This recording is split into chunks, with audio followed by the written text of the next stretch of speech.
The Ink and Paint Club podcast is intended for mature audiences. These guys can't go about like 3 seconds without saying a swear, so, listener discretion is advised. Hey guys, today we're going to be talking to Greg Colton, who is a director on Family Guy and has been doing so for a really long time. He's also worked on other shows such as South Park, The Powerpuff Girls, and Invader Zim, among many others. We had a lot of fun talking with Greg, and he provided a lot of insight into his career and his influences, and even gave us a couple helpful tips about the industry. This was a really fun episode to do, and I hope that you really enjoy it as well. So let's get into it. You're listening to the Ink and Paint Club podcast, your weekly home for animation reviews and discussions. Hello everybody, welcome to the Ink and Paint Club podcast. My name is JD and we've got a full crew here tonight, whenever you're listening to this. As always, Kyle and Matt are here. Hey there. Yo, guess I got the memo this time. Kyle, you were not intentionally left out of the Trolls review. I'm sorry. You don't want to talk about trolls anyway. Yeah, I didn't. Yeah. My lovely wife Melanie is back. Hi. And we're doing something this week that we haven't done in a while. We're actually going to be interviewing someone from the animation industry, someone that Melanie kind of met, and I've also had a chance to talk to a little bit. But today we are going to be talking to Greg Colton. Greg, welcome to the show. Hey, how's it going? Thanks for having me. Yeah, of course, man. Melanie's been writing my ass for I don't know how long. I bet she has. Well, geez. Cool. That's a wife's job. Yeah. Hell yeah. So how do you guys know each other? I don't even really remember. Melanie knows the story very well. Probably through Facebook. It was when we were still living in Cincinnati. It was when that Me Tomo game came out. Oh, yeah. Me Tomo. Yeah, that right. Nintendo social app that doesn't exist anymore. I don't remember why our characters... I think maybe it was because Kyle Carrozza was a mutual friend. So yes, maybe I think you popped up. Through Kyle, yeah. Yeah, and I saw you wrote something about... it was like the question they asked on that app was like, what was the greatest moment in life? And I was like, ooh! So then we friended each other and... Yeah. Yeah, and then you reached out to me to, ask me about animation stuff and you were so nice. You're a very kind guy. Okay. Yeah, I mean, I'm. It's weird. I'm like simultaneously sort of private, but also approachable. Like if someone reaches out to me and they're an aspiring artist and they just want to ask questions or kind of pick my brain about things, I'm happy to help. I feel like I got a lot of help from people earlier in my career. And people were very selfless and generous with their time and helped me out a lot and mentored me. And I think the least I could do is if people want to reach out to me and talk, I'm happy to help out. It's really awesome. Yeah, it's super awesome. Yeah, that's awesome. And Before really Tomo quick, no longer exists, so. Before we get talking about the animation stuff, I do have to bring this up because I'm the resident wrestling nut here. Oh yeah. And so I did read that you are Colt Cabana's brother. Yes. or is Colt Cabana my brother? Or either way you read it. But yeah, I just really kind of wanted to bring that up because I mean that's like definitely an interesting little tidbit. Because I knew that he had family, but like I didn't know that he had family that worked like on Family Guy or had a daytime Emmy.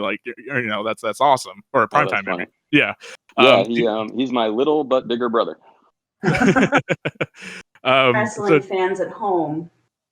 I gotta imagine that like you've got like some funny stories about nothing that we because this is focused on you, but sure. I imagine that you probably have like a wealth of like stories to tell about Colt. So oh yeah, well I mean it's just funny we really just ended up both pursuing our passions. When we were little kids, I'd wake up and watch Saturday morning cartoons, and then as wrestling started, I'd leave the room and he'd come in. And, I watched wrestling too, so I didn't always leave, but but yeah, that was his thing. He was massively obsessed with wrestling in the WWF days, and watched every show, had all the toys. And yeah, that was just his thing from when he was really little. He was massively into wrestling and turned it into a career. And same with me. I was just extremely obsessed with cartoons. And I don't know, I guess we have that similar trait where we both just kind of glommed onto this entertainment that we really enjoyed and really couldn't think of doing anything different with our lives. It's awesome, man. Yeah, because I wasn't sure how much of like the crossover between like your guys' careers and stuff. I'm not, because I know like Colt's like in the podcast business too. He's got like probably the most well known like wrestling podcast out there. Oh yeah, yeah. It's interesting. We're like in one way we're both kind of carnies, like the type of job that we do. But we're so opposite in the sense that like I'm relatively camera shy. I don't like being out there in front of people. I really don't even really like being on social media. And his whole his whole thing is like constantly performing. That's what he enjoys, performing and being out there. And so yeah, it's just kind of funny. We sort of have there's similarities between what we do, but just massive differences. It just kind of based on our personalities, really. It's like sure. Makes sense that I'm doing this and he's doing that. That's awesome, man. So what were some of your favorite cartoons growing up? So I'm mostly a child of the 80s. So pretty much anything that was popular in the 80s, He-Man, Transformers. I was extremely Turtles. I was so obsessed with Turtles. I'll tell you stories about how obsessed I was with Turtles later. But also, I really loved anything classic, Tex Avery, Tom and Jerry, Popeye. I loved black and white Popeyes, even when I was a little kid. And like I don't know, kids aren't supposed to like black and white things. Like when I was growing up, all the classic cartoons, they were being played in like syndication packages where they would mix all the different versions together. But like even as a kid, I could like pick out the ones I really liked. So when it was like the Tom and Jerry hour, they'd have the classic ones in there, but then they'd have the ones from the 70s where they were friends. And then they have I don't know if you've ever seen the Filmation Tom and Jerry's where it has like weird porn music. Oh yeah. I think we talked about that before, actually. Yeah. I think Miles mentioned that. Yeah, it's so funny how different they all are, but like as a kid I could really like pick out, like I knew the classic ones were the ones I like best. And actually I really like the Gene Deitch ones too, which I know those get a lot of shit, but I love Dickie Moe and all those like really weird Tom and Jerry's. But, sure. But I love the the classic black and white Popeye cartoons. Yeah, I mean I had a wide range of types of cartoons I liked, and so it was mostly the TV stuff as I was growing up, and my parents took me to animated movies, so that was part of it. I think the first movie I remember going to was 101 Dalmatians. I think it was a 1979 re-release or something like that, and so I was like 3, but I actually remember wearing like my snowshoes and going to see that. And my mom took us to American Tail, and so I was just watching pretty much anything that was on. Like I said, all the 80s shows, all the basic, basically the toy commercials, but they kind of became so iconic. I mean, Ninja Turtles they're still making new Ninja Turtles, they're still making new Transformers. But what of Rainbow Bright? Rainbow Bright. I saw, I don't know how many Rainbow Bright movies they made, but I know I saw one in the theater. So, excellent. so I did see Rainbow Bright. Good. Oh my God. Yeah, and then just sort of as I sort of got into my going towards my teen years, well, not even a teen yet, but Roger Rabbit came out when I was, I think, 11, and that just blew my mind, and that movie cemented that animation is what I wanted to be part of as a career. And I would ride my bike to the second one. It was at the Second Run Theater for like $1.50 or $2. I would ride my bike to the theater and watch Roger Rabbit over and over and over again. That's cool. I don't blame you. That's Kyle's favorite movie. It's a perfect movie. It's just a perfect. It's fantastic, and I can only imagine it's like just massively influential for so many like people that are trying to get like in the business. Yeah, especially like right when it came out. Yeah, and it's because it was more than just like this thing on TV for kids. It was a real film with real not that animation hadn't been real films yet, but at least for me, when I saw that, that's when it really clicked. And then around that time, that's when sort of the more boundary pushing adult stuff, it's like now everything's adult cartoons, it's like not even a big deal that they're out there. But back then, Roger Rabbit sort of, I feel, started that a little bit, and then The Simpsons hit, and then even sort of boundary pushing stuff for kids like Ren and Stimpy. I was massively obsessed with that. Right. And then around that time too, I got into like, I really sort of wasn't that into Disney movies at the time. I sort of felt, like at the time in late 80s, early 90s, you're like, oh, those Disney movies, that's for like my friends' sisters, like I'm like, I'm not gonna watch Little Mermaid. And then I went over to a friend's house, and his sister used to watch Little Mermaid on a loop, and I sat down and watched it, and I'm like, holy fuck, this is the greatest. And then all of a sudden I was like a Disney fan, like Little Mermaid is my favorite Disney movie, I remember you seeing that you did one of those poll things to like weed out your favorite Disney movie. And, you chose Little Mermaid. Yeah, that's still my favorite. I love that movie. So I don't know. I guess I'm rambling. The short version is I watched everything. Even like when I sort of wasn't supposed to, once I was in high school and all my friends were doing other things and cartoons were stupid, I was still watching every episode of The Simpsons. I was watching every episode of Ninja Turtles. I was going to see every movie. I went to see Fern Gully like 4 times in the theater. Oh, Nice. That's awesome. I dragged my friends to see Rock-a-Doodle, and I think that was the point where they never seen that. It's so bad, but it's so great. It sucks. No, I hated it. Terrible. Then, but I think but the animation's still like pretty solid though. Oh yeah, I'm just watching it for the animation. Like if anything else, like even a bad story content and everything else, like at least the animation still is pretty to look at. Well, you know how I feel about. But I think that cemented my high school friends being like, yeah, we don't need to be friends with you anymore. Oh no. But yeah, I just at that time growing up, just every movie that came out was like potentially magical. Every show was exciting. It's I mean, not that it isn't now. I mean, maybe I don't know. It's probably partially I'm older and jaded, but like also like we hear about everything so much now before it comes out. Back then, things would just appear and be surprising. Yeah, I don't know. I feel like that was more still the 2D animation, like by hand, not the. Yeah. Everything's done digitally now. But I kind of get what Greg means about just animation being a little more special back in the day because you didn't know anything was coming. Like you said, like we know about everything years in advance now, so like the whole surprise of it is kind of taken out. But like I remember the night that like SpongeBob originally aired. And just being like, I didn't know much about this show outside of like a commercial or two, and just like being like, what is this crazy, amazing show that's on here now? So yeah, I like even in the late 90s, I totally get that. Well, this is kind of neat. My parents would take me to these animation festivals in Chicago at like the little independent theaters. They would have these animation festivals, and I feel like it was probably maybe a year or so before Ren and Stimpy aired. One of the festivals we went to, they played the original Big House Blues short, the original pilot. Oh, and I just remember like it stuck in my mind. I just remember how funny and crazy it was, but I just thought it was this one-off thing that I was seeing at the festival. And then all of a sudden, a year later or whatever, it's a show, and I was like, oh, I saw that thing. I know that thing. Man, that must have been crazy, like getting like the preview of like a cultural like juggernaut like fucking Ren and Stimpy. That's crazy. It's like I didn't know it at the time, but there you go. Yeah.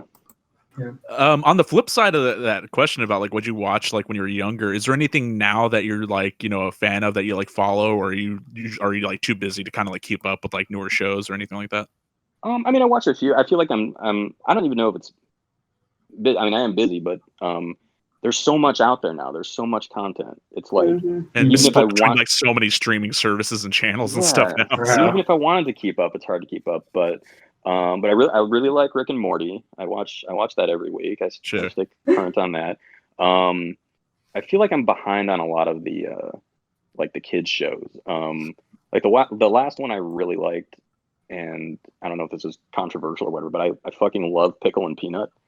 on I've XD. I've only heard of it. I've never actually seen it. Pickle and Peanut is so funny. It's like it was like the greatest show on the wrong network or whatever. Like that, it would have been perfect on Adult Swim, honestly. Oh, really? I love that show, so I watched that. I watched Adventure Time when it started, but I realized that's already forever ago.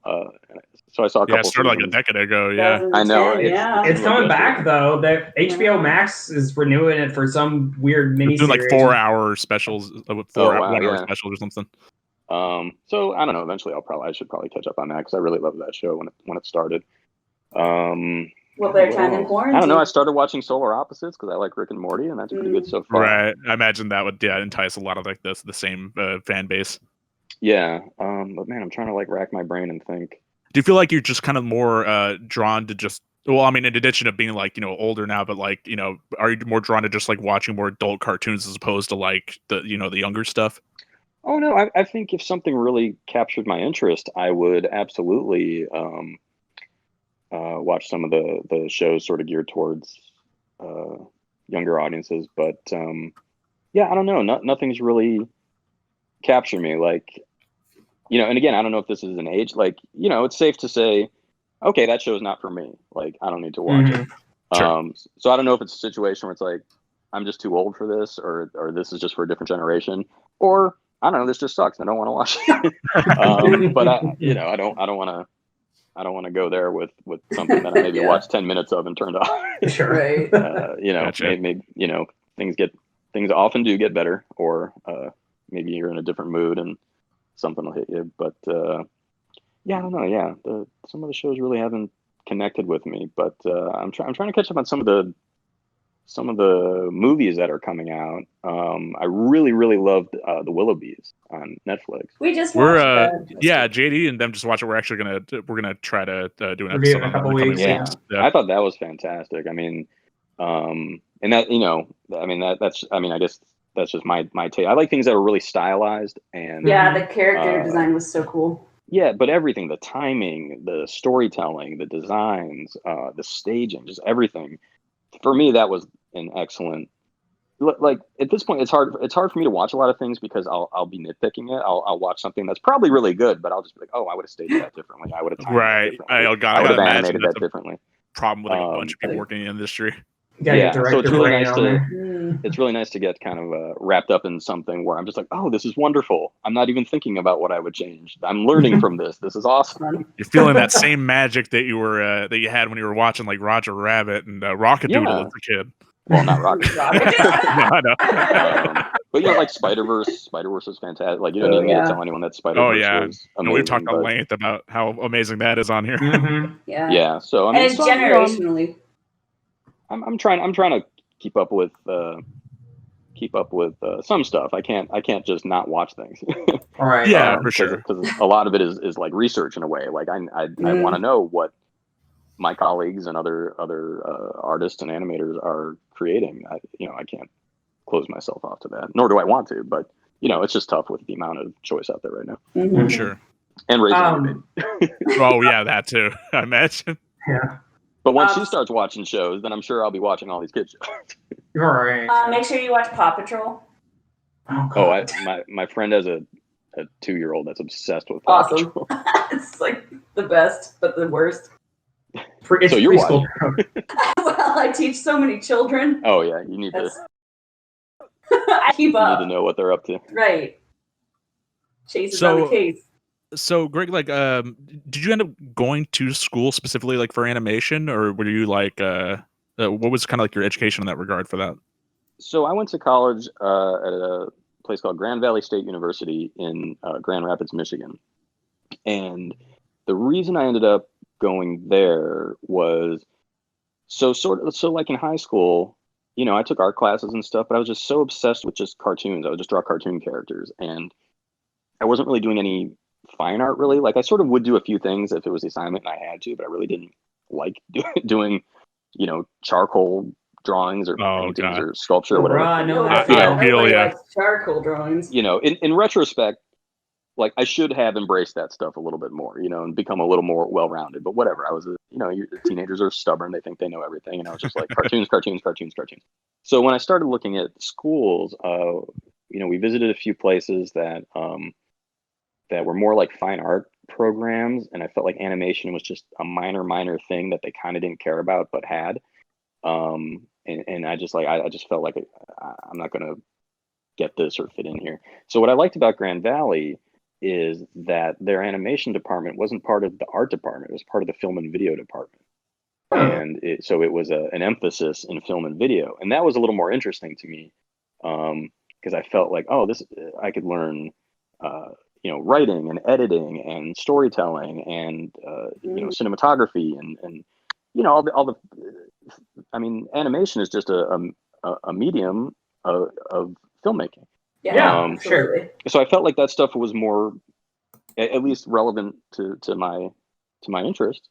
And I really liked the head of the animation department, Deanna Morris. She was an independent animator who did a lot of like stuff for like Sesame Street and those bumpers you used to see on MTV between music videos and stuff like that.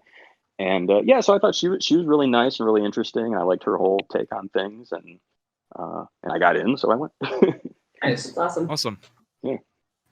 So yeah, just a little sort of in the middle of a cornfield type of a school. I didn't go to Cal Arts. I didn't even know what Cal Arts was. Yeah, and I honestly, I think that might be a little, good for some people to hear who might still be in the mindset like, oh, if I didn't go to like SVU in New York, or I went to Cal Arts or SCAD or something like that, like I've got no chance in the industry. But especially, I feel like these days that's probably like more irrelevant than ever, just because people sell themselves, on online so much versus, and people can learn so much, like self-learn or self-taught. Even back when I was coming up, even though people were always telling me, oh, you have to have gone to Cal Arts to get this job and that job, I always sort of found like no one really cared. Like if you could do the job, that's what they were looking for. They didn't really care where you went to school. Right. Yeah, you got the skill, you can make it. Yeah. That's what I'm putting my money on. There you go. So I mean, you went to college, kind of pursue animation. So how long was it like after college that you like were able to like get your foot into the door in the animation industry? I think it was about a month. Oh wow! Wow. So this is a crazy story. So I graduated 98, and that again, that was it wasn't pre-internet. We had the internet, but it was pre-social media. Yeah, and sort of the way hiring was done at studios was still relatively old-fashioned. No one had the portfolio online, so you had to make Xerox copies of your like a physical packet of your portfolio and a demo tape and a VHS tape. Wow. And so I made I don't know how many 20, 30 tapes or so, and I think, where did I get I had these directories that I think Animation Magazine might have made. I don't know, but I had these directories. It was like every studio ever, and you could just go through it, and it had all their addresses and phone numbers. So yeah, I just sent my demo tapes and my portfolios out everywhere, just hoping someone would call me, And so I did end up getting a call from South Park, and I think the reason the guy called me was he was originally, I'm from Deerfield, Illinois. He's from Skokie, Illinois, which is a town over. And I think he saw, oh, Deerfield, Illinois. He's from where I'm from, and and I think he sort of gave me a call based on that. And the job they offered me was a lip sync artist, and he watched my demo tape. So when I finished school, I had a little short that it's not that good, but the lip sync was very accurate. If anything, the lip sync in my cartoon was very accurate. And he saw, oh, he knows how to lip sync. We're hiring lip sync artists. And so he called me and basically said, hey, if you can move here, you can start next week. Wow, that's awesome. Man, how lucky. Yeah, totally. And what's fun, in retrospect, like it wasn't a great job, but for someone with no experience, with nothing on their resume to work on South Park. And this was the second season, so I don't know if you guys remember how huge South Park blew up.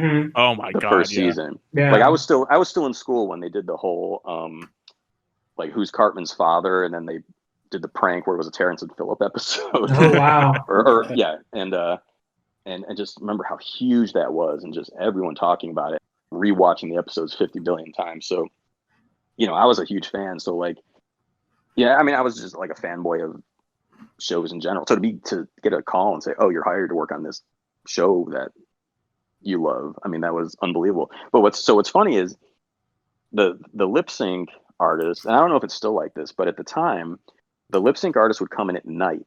So I had a beeper. I didn't even have a cell phone. Oh wow! So I had a beeper, and they would page me when there was work to do. And so the technical directors would set up the shots during the day. Then the lip sync artist would come in at night, like at 8 or 9 o'clock, and you would just work till like 3 or 4 in the morning. And you would lip sync the shots, and then the next day the animators would take it and finish off the shots. So anyway, I'm getting ahead of myself. But anyway, so I packed up all my shit. Luckily, I had an aunt and uncle that lived near LA. So they offered me their guest room that they're like, you could stay as long as you want. I mean, not forever, but as long as you get on your feet. So it was great. I had this opportunity to live there and work on this show at night. And so that sort of allowed me to pursue, I guess, more more drawn animation. Because really I wanted to draw, and South Park was, what was it at the time? I think it was Lightwave. Construction, No, it was CG. It was Lightwave or Maya. I forget. But they do it in Maya now. Okay, so I think it was Lightwave when I was there, and then they switched. But which continues to blow my mind that it's technically all in 3D. It's just flattened crazy. down. I didn't know that. Yeah. Yeah. So basically, my job was to I listened to the voice track. I would break it down frame by frame, and then animate the lip sync to match. And there were, I think, 14 mouth shapes, and it was kind of like stop motion. There was a slider, and the slider would bring up all the different mouth shapes. So you'd slide it to the one you want and go click, click, then slide it to the next one, click, click. And then you could watch it back, make sure it looked good. So yeah, it was $10 an hour, which I think they were also paying that at Del Taco at the time. But yeah, whatever. It's my first, for someone who has no experience and a shitty portfolio, and I don't know anyone, to have South Park as the first thing on my resume and to have that job, I was completely thrilled. How long did you have that job for? How long were you doing that for? Do you have do you know how many episodes? Do you remember how many that you worked on? Oh yeah, four episodes. I got fired pretty quick. That's a whole other weird story. Actually, it's so long. I don't think anyone gives a fuck about telling this story. I got in trouble for telling this story. Oh really? So, okay. I'll just say allegedly to everything. But so this was my first. I guess as a naive young fanboy with his first job. So I was I was really interested in just meeting and talking to anyone who was, like Matt and Trey. And so they kept seeing me around town at different things and being weirded out by that. And I know that sounds stalkery just saying that, but let me just give you an example. So one of the things I went to, there was an event at the Museum of TV and Radio where it was an animation roundtable or something like that. And it was Matt Groening, Mike Judge, and Matt and Trey. And wow. Again, I'm in town for a week or two. I'm like, oh, I got to go see that. That's amazing. I want to see all these guys. And so I remember they recognized me in the audience, me this oh hey, and then you could tell they were mouthing to each other what the fuck is he doing here? They thought it was weird that I was at shit that they were at. Not you're a fucking fan of Mike Judge and Matt Groening either. Yeah. Yeah, they're super influential. Exactly. Yeah. And and so I found out later that they really don't like people who are fans to work on their show. That's their pet peeve. They just want people to be it's a job. I'm in. I'm out. I'm not going to bug them about it. Or they don't want to be bugged by anyone about things. You were this young guy trying to learn? Yeah. And then they saw me at a party. Somehow I got myself invited to the Orgasmo premiere party, and then they saw me at that, and they're like, "Why is he here?" Oh my gosh! But ultimately, so they stopped calling me into work, and the don't know if she was a producer. I forget exactly what her job was, but the person who used to call me or page me or tell me that there was work, she basically said, "Oh yeah, we don't have anything right now, but we'll let you know. We'll let you know when we have." So I just thought, it was like a dead period or something. But they didn't call me. So I went in to pick up my last paycheck, and one of the other artists saw me, like, "Oh, hey, I heard you got fired because your girlfriend was stalking Trey." What? I go, "What?" and so I go and talk to the person who normally let me know if there was work, and I said, You told me there just wasn't work right now, but I just heard I got fired because my girlfriend was stalking Trey." And she goes, "Well, I've been trying to tell you." So that's how I found out I was fired from someone who didn't tell me. Sorry. Oh my God. But the crazy thing is, I didn't have a girlfriend, and the woman who they thought was stalking Trey wasn't stalking Trey. And the whole thing was very strange. But honestly, like I don't have. I still watch the show. I don't have any like hard feelings. Like honestly, if it wasn't for them, I wouldn't be here. So like, Right. Just chalk it up to first job weird experience and kind of knowing. It's like a little bit comforting to know that I guess it's not necessarily like ego got to them like after a certain amount of time and like they didn't want to just not work with fans or whatever. But I guess that was early enough, like, season 2 and they were feeling that way. I guess that's just how their general demeanor, I guess. So I guess that's like I can see it. I can kind of see their side of it. Like, because fans can sometimes be a little over the top. And, especially now. Yeah, and sometimes with like social media. So yeah. So whatever. I don't. Like I said, it's it got me to move here. And like I said, it was like a weird nighttime job. So like during the day, I was going to calling the other studios and sending my portfolio out and trying to talk to people and find work and so I was doing tests for other shows. I did a test for King of the Hill and Simpsons and whoever else would give me a test. Cool. Yeah. Nice. Until I finally landed on Dilbert. Oh wow! So Dilbert was my first like actual drawing animation job. I got hired as a character layout artist. I love that show. Oh yeah, yeah. I worked on the second season. I have a few cameos. There's a few shots where I'm walking around Dilbert version of me. Oh, cool. Now, did you sneak those in, or did they like have a bunch of people like cameo like that? Yeah, a lot of people did that. Like the layout supervisor didn't. Like if I drew myself in a shot, I would draw them into the shot too. Right. There's like an auditorium shot where I drew my whole family into it. Nice. Yeah, like everybody does stuff like that. But yeah, so my portfolio wasn't really that great. But what I somehow excelled at was doing well on tests. And if you talk to people in animation, tests can be a little controversial, based on it being basically it's like free work, and a lot of times a production should be able to look at someone's portfolio and be like, oh yeah, this is a great artist. We want to hire them for this job. But I also think like tests for new artists, I think are great because I could really show that even though my portfolio sucks, I know how to do this show. and I know that like it doesn't work out for everyone, but I got so many jobs from doing tests. So I got that Dilbert job from a test. Now, was the test specifically for character layout? Because I know that you a lot of your career revolved around doing storyboard stuff. So I'm not sure like exactly how much of a fundamental difference there is between the two. Well, layout is basically like the boards are done already, so layout is sort of like the key animation poses.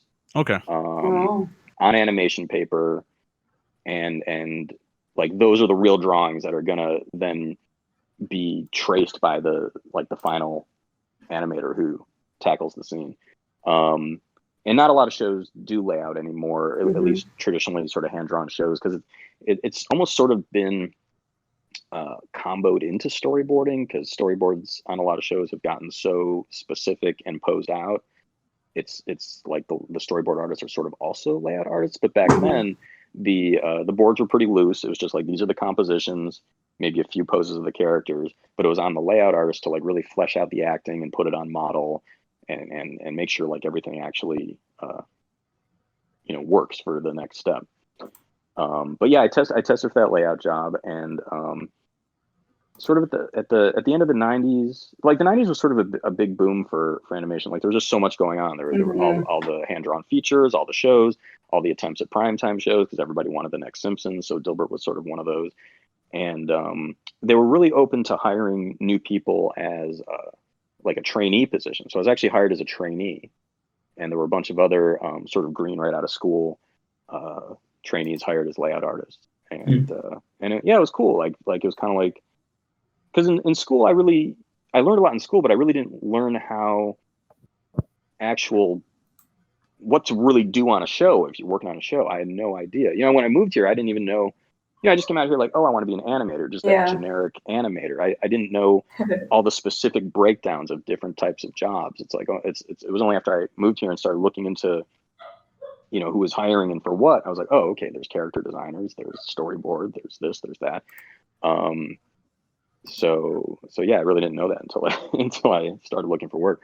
But I was hired as a trainee and worked with a lot of great people. That was it was interesting. There were a lot of people from feature there. It's weird, like feature and TV tend to sort of be these separate worlds. But there was that was sort of that time where 2D feature was sort of on the decline. So a bunch of feature people ended up on Dilbert. And it's kind of funny, like sort of the way they talked about it at the time. It's almost like they were like slumming it until they got back into feature. They're just this is just for the paycheck for right now. We're gonna get back. Just completely opposite how it is today, where like just fucking feature directors are like, I'm gonna go make a season of a TV show, because that's the hot new thing now. Yeah, it's more back and forth now. I think TV show. I don't know. I think part of it is the TV shows got more sophisticated. I mean, I think this is live action too. You watch any, Game of Thrones or Boardwalk Empire, whatever, any show on TV, and it's like you're watching a film. It's just a long form film. So I think that sort of stigma of TV is shitty kind of went away. Yeah, because it's all just interchangeable now. It's all just like it's an amalgam now of just like talent and just like production value and stuff. Yeah, but there were a lot of really, really interesting artists. That was a real interesting mix of artists. You had like TV people, feature people, and I remember when Iron Giant came out. Well, a bunch of the people there had worked on Iron Giant, and I just remember that like the Monday after the weekend the movie came out, like half the crew was depressed because of how shitty it did at the box office. They couldn't believe it's like one of my all-time favorite movies. It's the best, yeah, and like everyone knows what a great movie it is. Yeah, but they were like, how did this flop so bad? We know we made a film, and I remember that. Some things just don't get appreciated in their time, man. Yeah, well, thankfully it has been now. I mean, a cult classic for sure. Not even a cult classic. It's not even a cult classic. Yeah, everybody knows it. I mean, hell, Cartoon Network would show it for 24 hours for a couple of years there. But yeah, that was a real fun show to work on. I met a lot of great people, and it's a lot of people I still work with today. Cara Valla was producing; she's producing Family Guy. My assistant director, Young Beck, he was a background artist on Dilbert. A bunch of our other artists that work on Family Guy now; those are people I work with on Dilbert. So that's awesome. Wow. It's is that why Dilbert and Peter look alike? Do they? I don't know. A little tubby. Their outfits anyway. But it's kind of a small world. Or a small industry. I mean, there's always new people coming.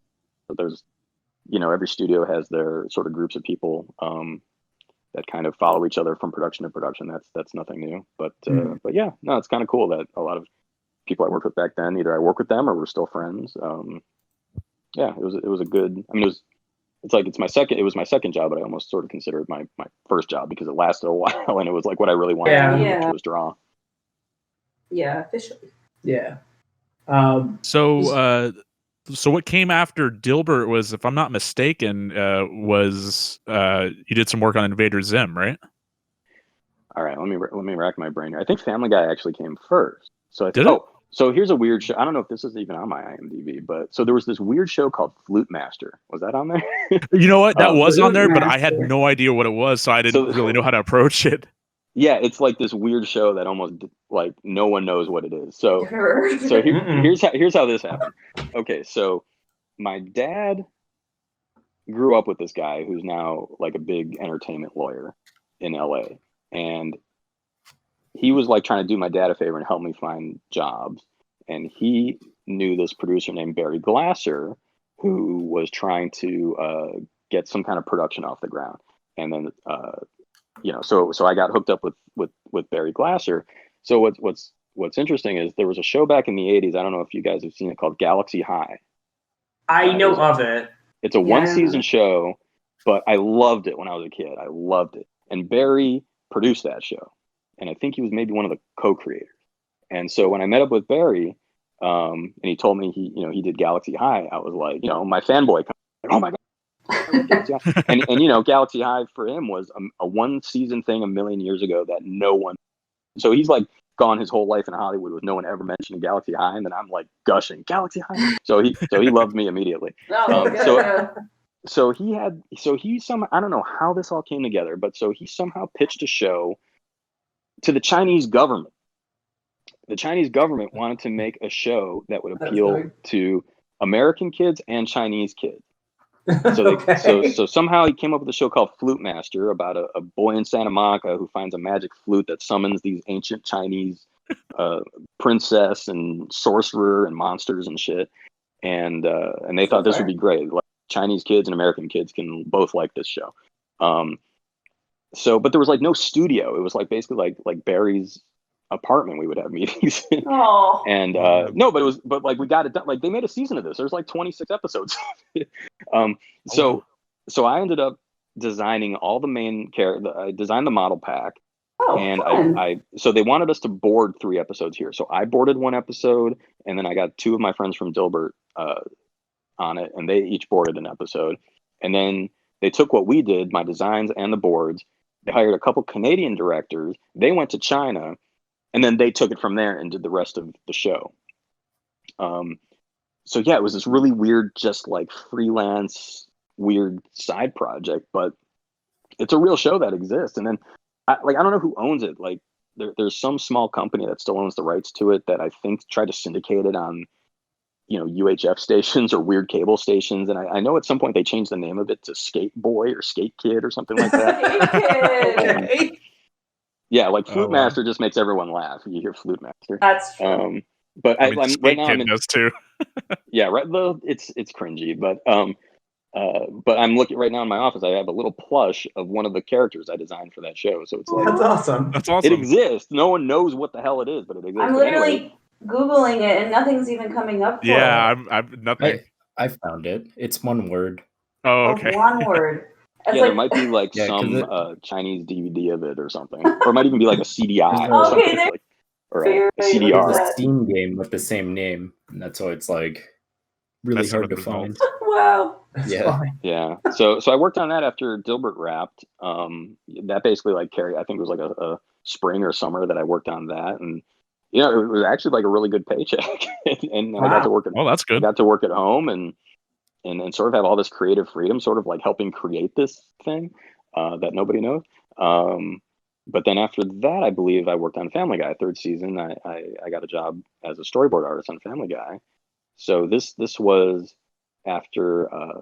So the show's been canceled twice. I don't know if a lot of people know that. I think most people know about like the big cancellation. I remember the big one early on. Right. So after the 2nd season, the show was canceled. But then they decided they wanted to bring it back for a short 13-episode 3rd season. And most of the crew had left and gotten other jobs because they just thought it was dead. I mean that's sort of the gig in animation usually is you work on something, it gets canceled, you go work on something else, and you're lucky if you work on something for a couple seasons. Super stressful. It's a bunch of nomads just traveling between shows. Exactly. It's that's just the deal. Yeah. But then I heard it was coming back, and I was a huge fan of the show if it's coming back. And a friend of mine from Dilbert, Celeste, she was a timer on Dilbert. She was good friends with one of the supervising directors, so she put in a good word for me, and I went in and met with him. And I took 2 tests, actually. I did the storyboard test, and I did a character design test, because I'm just like, I just want to work on this show, so I'm going to cover all my bases and do both things. But they liked my board test, so they hired me, and and again, just a great experience. Totally the opposite of South Park in the sense that Seth actually liked that I was a fan, because that meant I knew the tone of the show, and that makes sense to me. Yeah, because the thing with storyboarding is it's more than just plopping characters in a square, it's about tone and staging and pace and acting and selling the joke and you could do something with a bunch of cuts, or you could do it with a few cuts or no cuts, and one way might actually be funniest. And it's good to like think about those things and what is the end game of a sequence, and like that's kind of how my mind works. And I was a big fan of the show, so I already sort of knew the rhythms of the show and the humor of the show and what made the humor of the show work. And it worked out. Seth liked my work a lot, and he was really easy to talk to. Like again, like unlike the South Park thing, like if I had a question, I could just go in his office. I could be like, "Oh, in this scene, Quagmire does this. What's he supposed to do?" And he would like get up and run around the room doing what Quagmire was doing. And okay, I got it. And then I'd go back to my office and draw. That's really funny. I guess it helped that like he voices like almost every character on the show. So yeah, totally. Yeah. You really illustrate it. I mean, is he still really active in the show these days, or is he just more about his acting? Yeah, no, I mean, he just does the voices at this point. I mean, pretty much when he started doing his movies, he sort of stepped away from everything he did on the show and sort of let us sort of take it and roll with it. But up until that point, I mean, he was involved in every single aspect. He looked at every storyboard. He made notes on every storyboard. If he thought Stewie doing something a certain way would be funnier, he would draw it out. He would draw poses of what he wanted out of the scene. He was with the writers every day. He looked at every animatic edit. He looked at every color anime. He looked at everything. He went to the orchestra. That's awesome. Score. But yeah, and he has such an eye for timing and detail. He would know exactly if something would be better with one frame cut out, or he would catch mistakes. Like if there was if a character blinked and it was out of order, he could catch it without it, being in slow-mo. So like, but because of that, like we're all sort of trained to do that, Yeah. So, and again, that kind of goes back to like when I watch stuff and I find all the problems, like I can watch, if I'm watching, it's so funny. I like Bob's Burgers is really funny. I'm not trying to like shit on Bob's Burgers, but like I have friends who work on Bob's Burgers, and I watch it and I'll see mistakes. Like I'll see like a character's nose disappear for a frame, or I'll see I saw there was one scene where like Louise's body disappeared and her head was just walking across. Oh no! Oh my gosh! And I would take screen grabs and send it to my friends at Bob's Burgers and be like, "Oh, look what I found! Look what I found!" That's hilarious. But anyway, Seth was always super involved, and like I said, easily approachable to be collaborative. And if I ever said, "Oh, I want to do this way or this," he was always very supportive. Man, he sounds like a real jack of all trades. I didn't realize that he was like I knew like he was involved like in a lot of aspects of the show, but I guess I didn't really step back and thought about like exactly how many of the aspects of the show he was originally involved in. Just because I was aware of like his prior work, like working on like Johnny Bravo and like the Right. shorts he did for like cartoons and stuff that eventually led to like doing Family Guy and stuff. I gotta imagine that you probably miss working with him to a certain degree. Yeah, I mean, he would always really plus stuff. Like, if you had, just Stewie saying a bunch of funny stuff and doing this, that, and the other thing, and, you thought you sort of had the right way to pose it out, he would do something really weird, but it would make it funnier, So, it's, I mean, look, it's his baby. He knows what they're supposed to be doing. Mm-hmm. But yeah, going back to that third season, though, it was just that short third season. I boarded on 2 episodes.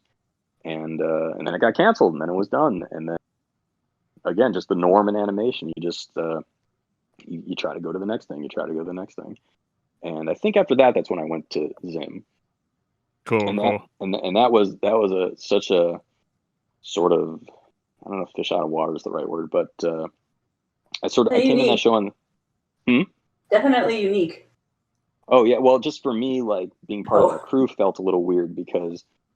I came in on the second season, so they already had this first season where they made this amazing show. So again, I was a huge fan of the show. Like, I think that sort of helps me get jobs. Like, if I like something, I'm trying to get the job. I'm like, hey, I really like your show. I want to work on it. You could really sell your enthusiasm. You're passionate, I love man. it. Yeah.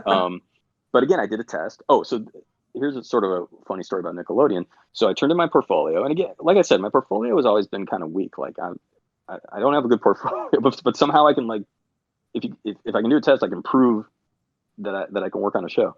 So I turned in my portfolio at Nickelodeon. They told me the person called me and said, are or I think it was the receptionist said, "Oh, come pick it up. We don't have any jobs."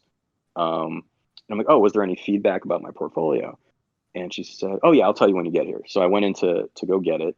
And I said, "Oh, so where's the feedback?" And she goes, "Oh, there isn't any."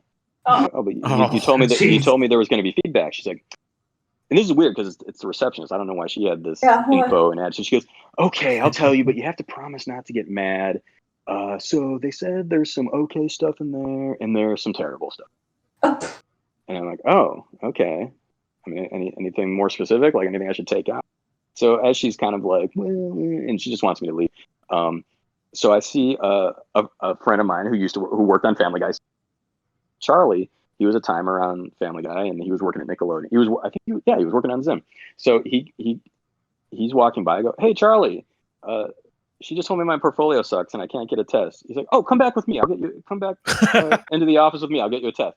I'm like, "Oh, cool." That's awesome. So did you like stick your tongue at it, or did she like walked by? Like in my mind, I was like, "Oh, okay." Oh my gosh, that's funny. She goes, "Oh, you know someone. Oh, okay." So I went back with Charlie, and he was going to introduce me to the director of Zim, but he wasn't in his office.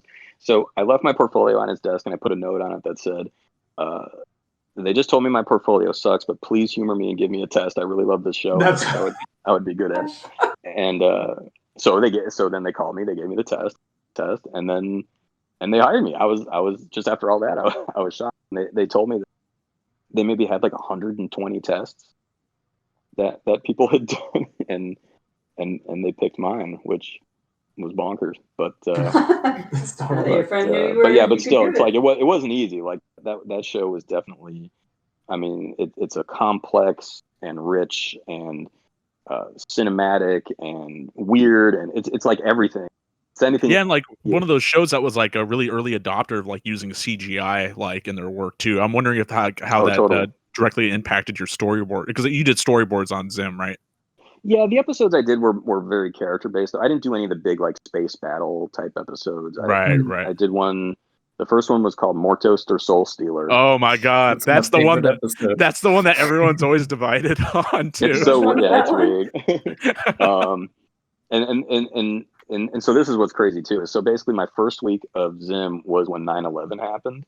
Ooh. Yeah, oof. Let's bring this interview down into the but it affected everything we did on that show. So like I was working on thumbnails, and on September 10th I pitched my thumbnails, and there was a scene where Gurr shoots a sandwich out of his head and hits Dib, and he flies into a building. And I remember pitching that, and Jonan goes, "Oh, then wouldn't it be funny if the whole building falls on him?"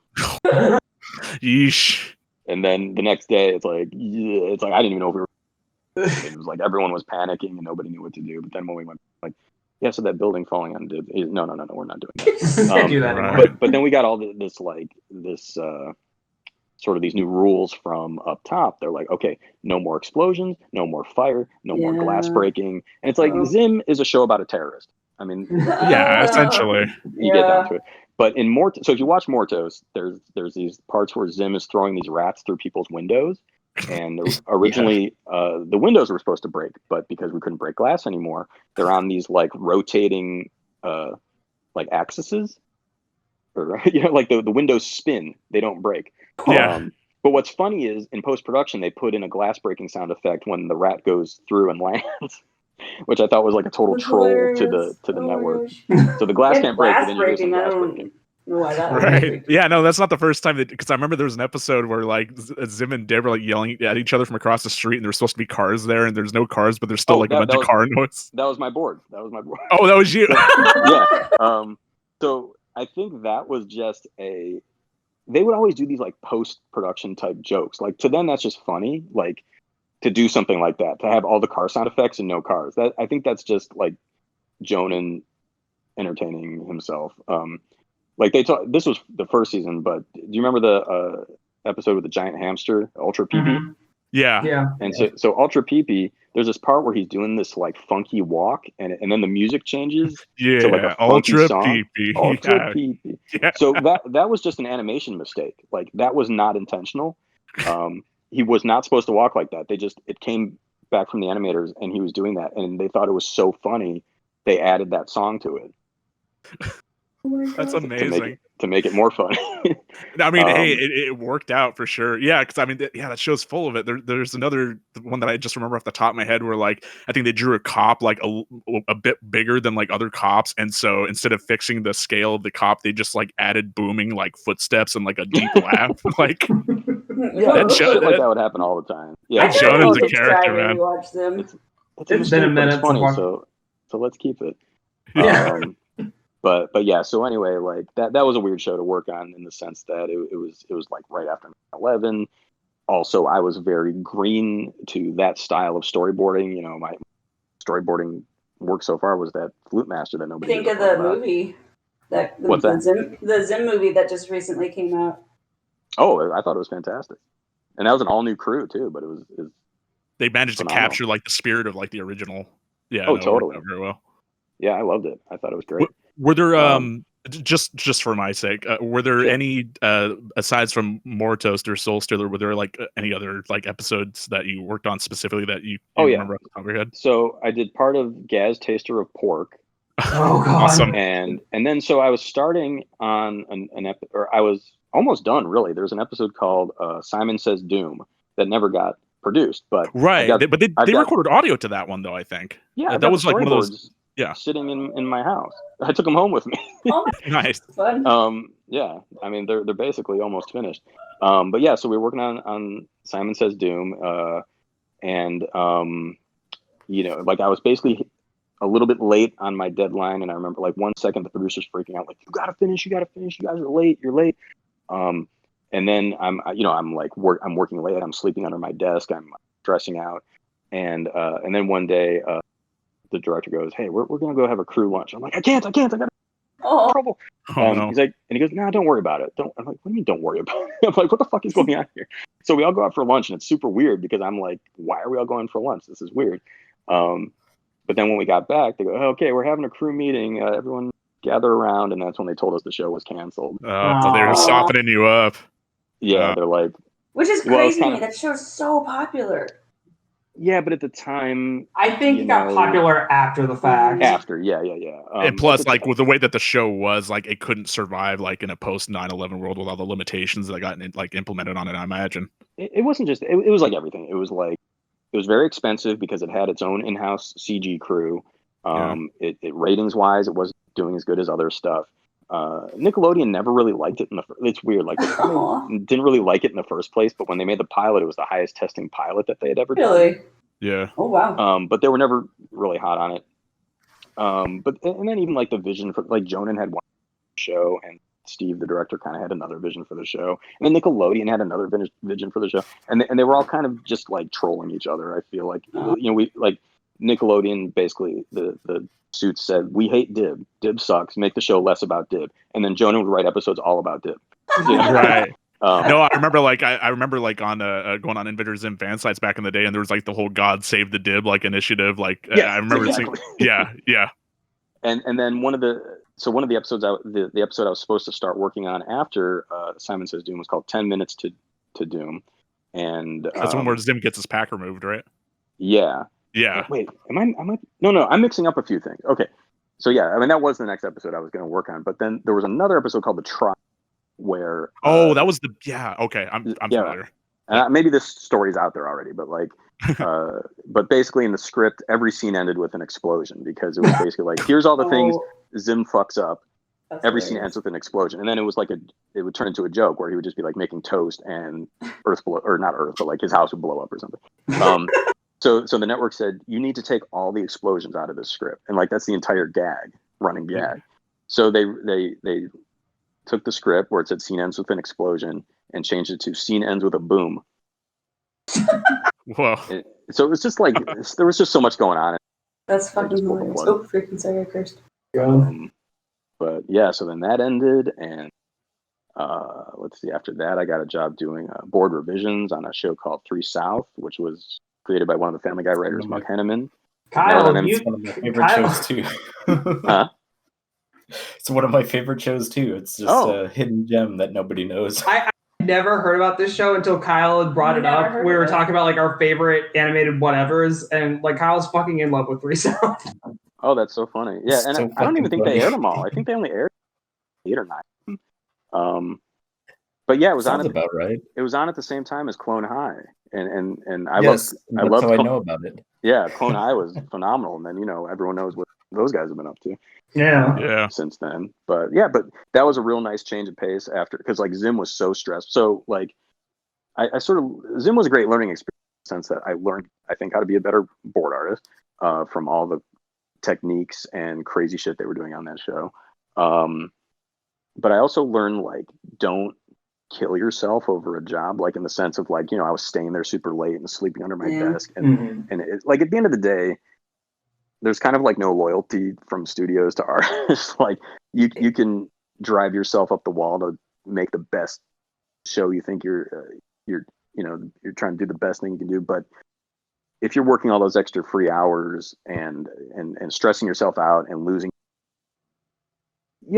it's not worth it. And in the case of Zim, so on one hand I was like, shit, I'm out of work. And on the other hand, I was like, oh great, I can sleep. Oh yeah. I was actually, like, for my health, kind of okay with it. It's just sad though. Yeah, but I mean that's a lot of productions. And what was nice about 3 South, I was just doing revisions. I wasn't even doing, but it was it was a decent paying union gig, and it was way more relaxing. I was like, okay, this is cool, parade and work, but sort of chill.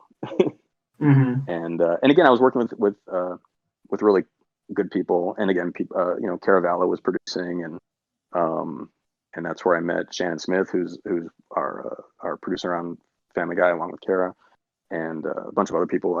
It's crazy. Like it's like I'll run into people I worked with before, and then meet new people, and then we're all working together later. But that was a real fun production. And and Ron Hugart was the supervising director, and he's a great guy. He's been supervising American Dad for the entirety of its run, and I love that show. He used to work on Futurama. He worked on Iron Giant. He worked on Stimpy. Actually, the first time I met him, one of my friends took me to a Futurama Christmas party, and she introduced me to Ron. And like, just because of like the way my sort of fan brain worked growing up, I would always remember the name in credits of pretty much anything I watched. And there was a Ren and Stimpy episode called Haunted House that Ron directed. And so when I met him, she goes, "Oh, this is Ron Hugart." I'm like, "Oh, you directed Haunted House." And he was like, "What? How do you know that?" Wow. I'm like, "I'm just a nerd. I remember shit." It's amazing.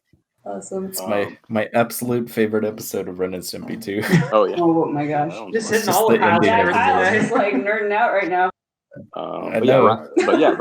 Ron's a super nice guy, and he was great to work with on 3 South, and American Dad and Family Guy are separate productions, but I bump into him in the hall all the time, and we shoot the shit. So That's awesome. it's good. But yeah, so 3 South. Let's see, I'm trying to think. Yeah, so 3 South wrapped up, and that's when I got on Powerpuff Girls. Sort of, I didn't really get on. It was like sort of a really extended freelance thing, but I boarded 2 episodes, or sort of like I did a quarter of the Christmas special, which is basically like an episode worth of work, and then one episode called. Yeah, I was gonna say, like, that came in like right in that sort of renaissance that they were having, like when they were turning from Hanna-Barbera into like Cartoon Network Studios, right? So you were in there like on the Renaissance era of like Powerpuff Girls, right? No, this was like the end of Powerpuff. This was like after the movie. Basically, I think the show had sort of wrapped up, but then after the movie, they wanted to do a few more.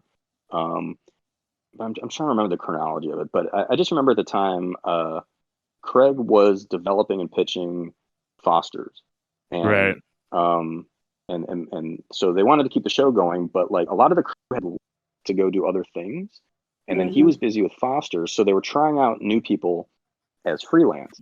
And this was one of those things where, like, you always heard, oh, you're never going to work at Cartoon Network or on one of these type of shows unless you're from Cal Arts. They only hire Cal Arts people. Yeah. But again, sort of my fanboyishness worked in my favor. So like somehow I got a meeting with them. I went in and met with them, and I was like talking about all my favorite episodes and asking them questions and all this shit. And they're like, oh, you're not bullshitting. You actually watch this shit. What are some of your favorite Powerpuff Girls episodes? Just out of curiosity.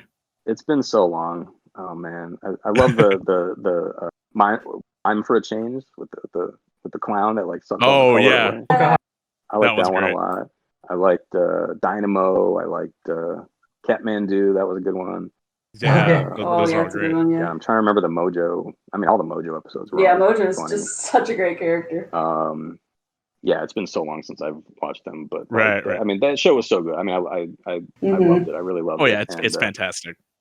yeah, and so just even to like be in the room with with that crew, with being in Craig's office and talking to him and Lauren, it was pretty amazing. But so basically, I did a test again, and the test for that show, it was because that show is it's not scripted. It's a board driven show where the board artists write all the dialogue. You get an outline and you make up the rest yourself.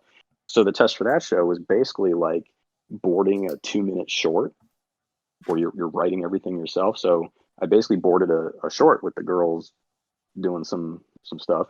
They gave a little outline. It's like not what it was. It was something like, God, was it like they had to do they're supposed to do the laundry and they didn't, and they have to do it before the professor gets home or something like that. But so I did the test. They liked my test, and then they're like, okay, we're doing this Christmas special, but it's scripted already.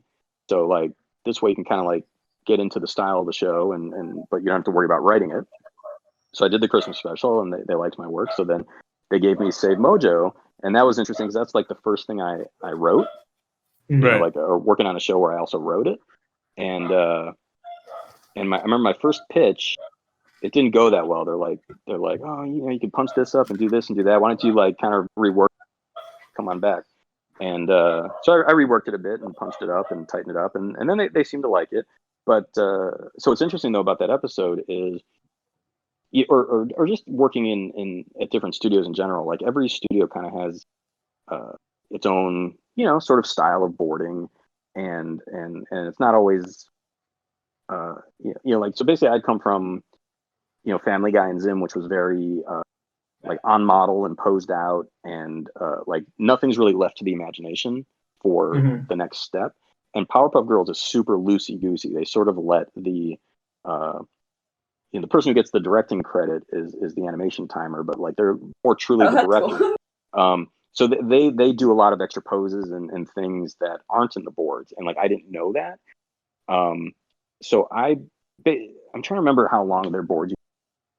70, 80 pages for an episode, and mine was like 160 or something like that, because I posed everything out. So like when the girls they like fly down and bounce off the floor and get into like an action pose, I would draw every little step, and that padded out my board numbers. So I think what happened was they just saw the number of pages, like, oh, this episode's way too long, we gotta cut stuff out of this. And then they cut it down and realized now it was too short, because like all that extra stuff was just poses. It wasn't like content.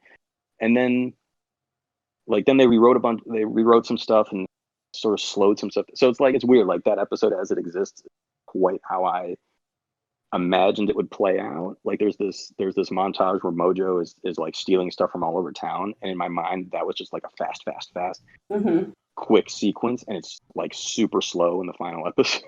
Right. And there's some other things. Correct me if I'm wrong. Is that the episode with the is it the animal activists? Yeah. Okay. Yeah, I thought so.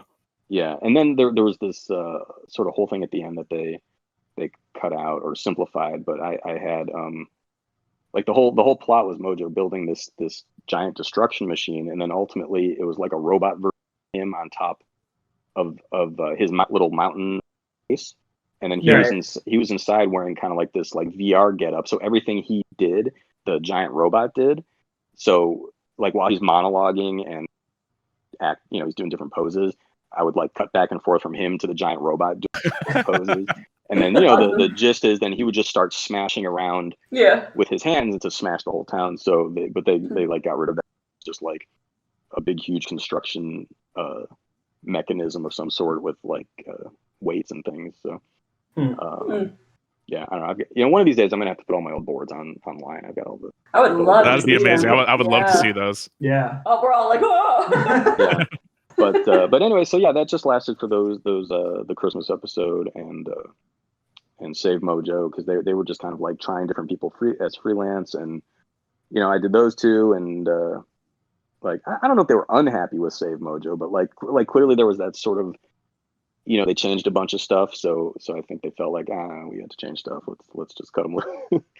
but yeah, but that's fine. I it was, again, it's like sort of like the South Park thing. It was a great experience, like having worked on an outline type show like that. Having that under my belt was a good thing, because then when I got on Mucha Lucha, actually that wasn't the original intent with Mucha Lucha, scripted when but for the third season they didn't have a writer, but they were starting production, and they're like, "You guys just want to write these things?" And I'm like, "Oh, sure, why not?" Yeah.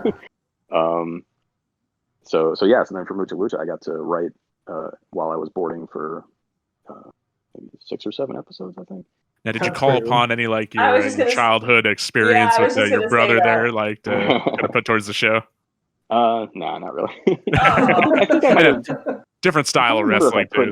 That's true. I remember I drew him in the style kind of the show, and I might have put him in an episode. I don't remember. He might be in the background somewhere. Who's your favorite luchador? Oh, I like the Flea. Everyone loves the Flea. I mean, the Flea was a super. Sorry, I just remember a couple of days ago on Facebook you had like found this old production shirt of the Flea. Oh yeah, I just love that picture. Oh yeah, I had to tag Candy Milo, so I'm like, look what I've still got. she was the voice of the Flea. Right. Yeah. The Flea was really fun to draw. Actually, what was really cool is even when it was scripted, most shows, they have the script, and then the voice actors record, and then the board artists, sort of, you board to the track. So, you kind of know what they sound like and what the inflections are and whatnot. That show, they would save the record for after boarding. So it was really kind of neat.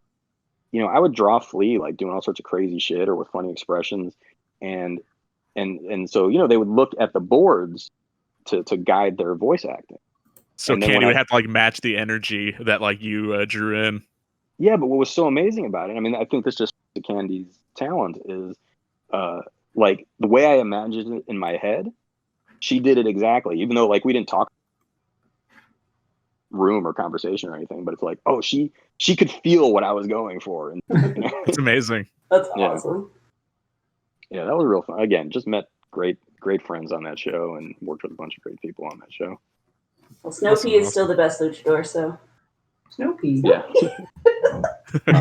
And that show was I don't know, like I feel like in some ways was kind of a confidence builder, and like I was saying earlier, like I'm not really much of a getting up in front of people, but like I really started to get comfortable pitching in front of people, because we would pitch our boards for the whole crew. And when I originally pitched Save Mojo, I remember how shy I was and just doing the wrong things. I was like explaining all the camera moves and like all this technical shit that no one needs to hear when you're pitching something. Like they basically want to feel like you're telling them the episode in real time. They don't want to hear, oh, and then the camera trucks out and we pan over and then that was my mistake on Powerpuff Girls. But but once I got into pitching on Lucha, it was really just organic and fun and a really good experience. And I think then sort of gave me I don't know, some good chops when I went back to Family Guy, because Family Guy's scripted and you're not really supposed to deviate from that. But I felt like I always found a good medium of like how to sort of add my own flavor into a visual joke or add a little punch up somewhere that doesn't step at all on the intent of the writing. Like you don't want to fight the writing, you want to plus it. And I feel like sort of the stuff I was doing on those outline shows prepped me to do that on a scripted show. That maybe like I didn't have that skill before, I think. So I wanted to ask, how exactly did you find yourself back onto Family Guy? It was just like when they kind of came back from the big cancellation, did they like give you a call, or did they well I was still friends with Kara, and Kara was working on other projects with, they were doing like the American Dad pilot, and so she was still kind of in the sort of Seth verse, and then we kept in touch. We were always just texting each other about this and that, and she would kind of drop hints. She would say, oh, I think it's going to happen. I think Family Guy's actually going to come back. I'm like, yeah, right. That's going to happen. She's like, get ready to tell Warner Brothers to go fuck them. Coming over. I don't know if she said that, but but yeah, so basically, like, for the first time, you know, I was in a position where, like, I wasn't hustling for a job and trying to get a test and, you know, trying to sell myself. Like, someone was basically telling me, if this thing happens, you have a job. So that was kind of nice. And so she was just sort of keeping me in the loop. And then eventually she said, it's official, it's happening. And I'm like, oh, well, Mucha Lucha is sort of almost wrapping up. I mean, it's like kind of perfect timing. And she's like, yeah, so what do you want to do? You want to be a board artist? And I'm like, oh, you know, I don't know, maybe I should shoot a little higher this time. So she had an office on the Fox lot where she was producing stuff. So actually, it's kind of cool. So I went to have a meeting with her, and she was sharing an office with Lord and Miller, because she was producing a pilot that they were doing. Oh wow! So they were doing a pilot for Phil Hendry. Do you guys know who Phil Hendry is? Yes, I do. He's on King of the Hill mostly, right? Is he? I know you're thinking of Phil. He used to do a radio show out here. Exactly. He's mostly known as a radio guy. So like his radio show. He's also, I think, the teacher or the principal on Rick and Morty, actually. So I mean, he does cartoon voices, but his radio show, sort of the shtick of his radio show, is he has on a guest who's a complete moron, but he's doing the voice of the guest. So he'll say, okay, I've got so and so from the whatever society, and what do you have to say about what's going on in the world? And then he's the voice, and says completely ridiculous, stupid things, but the people listening to the radio show don't know that. So then they call up to like yell at the guest and tell the guest how stupid they are. So it's basically like one of the original sort of prank call trolling type of radio shows. Sure. It's really amazing when he would get on with these callers who have no idea that he's doing both voices of the host and the guest. So anyway, they were going to do basically him doing some of the various characters that he does on his radio show, and Lord and Miller. Oh shit! So that was that was his show that they were going to do. An animated version of it, like based on the characters from his radio. I remember they did a pilot where he had a family. And yeah, that was it. Okay. So that's amazing. But there was really like other characters on the show that were like based on his radio show characters. Yeah, because I think it was he was a radio show host in the cartoon as well. Yes. Did that pilot get out there? Have you seen it? No, I think he posted it on his website like maybe 10 years ago or something. Oh, wow. My brother's a huge fan of him. It was really funny. I thought it was a great pilot. And anyway, the choice was between that and American Dad. Okay. But going back to that office that they were sharing. So I went to meet Kara and talk to her about what was going on with Family Guy. And she introduced me to Chris and Phil. And I told them how much I love Clone High. And they go, oh, wait, hold on a second. And they went and they gave me a DVD that was like for a crew Clone High DVD. Oh, that's sweet. So that was pretty nice of them. And, but anyway, so I started talking to her. And so I'm like, why not ask? I say, well, what about me directing this season? You think I could direct on this new season? And she's like, well, we only want, directors who already have primetime experience. I'm like, okay, fair enough. What about assistant director? She's like, well, the directors get to pick their own assistant. And I'm like, okay, my take on things is always like, you might as well ask. Like, yeah. A lot of people, I think, I've noticed a lot of people in animation, sometimes they tend to be shy or maybe doubt themselves, or they already sort of project, oh, this person is going to say this to me or think this about me. And my whole thing is like, the worst someone could say is no. They're not going to, ban you from the industry or whatever. Right. So, if you had a catchphrase, it would be that. It would be the worst they're going to say is no. Yeah, the worst thing to say you say that a lot. The worst thing in the world. Yeah. I mean, it's true though. I mean, especially if you just come in respectful and what have you. So anyway, so Kara basically, she said I had a job direct. But then as the production was ramping up, Peter Shin, the supervising director, he would traditionally direct the first episode of a season to kind of set the tone and get it going. And he requested that I be his AD.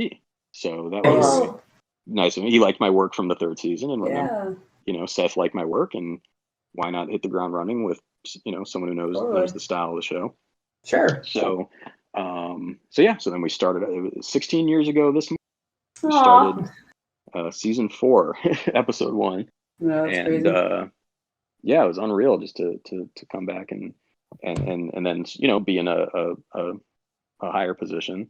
And then it's almost like right place, right time, in the sense that Peter's wife was pregnant and she gave birth while we were working on that episode, and he sort of just kind of like trusted me to do everything. So the sort of stuff maybe the AD doesn't always do. I was sitting with the editors for the first animatic and got it edited with them. I did a lot of the timing.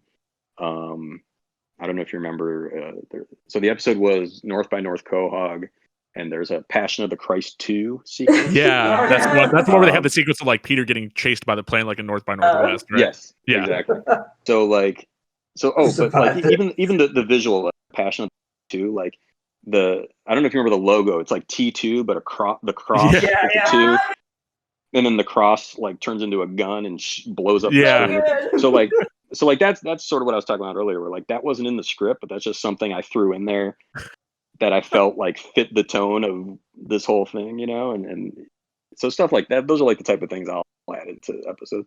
But like I timed that whole sequence. So like and that was the first thing I had ever like really with exposure sheets sat down and fleshed out.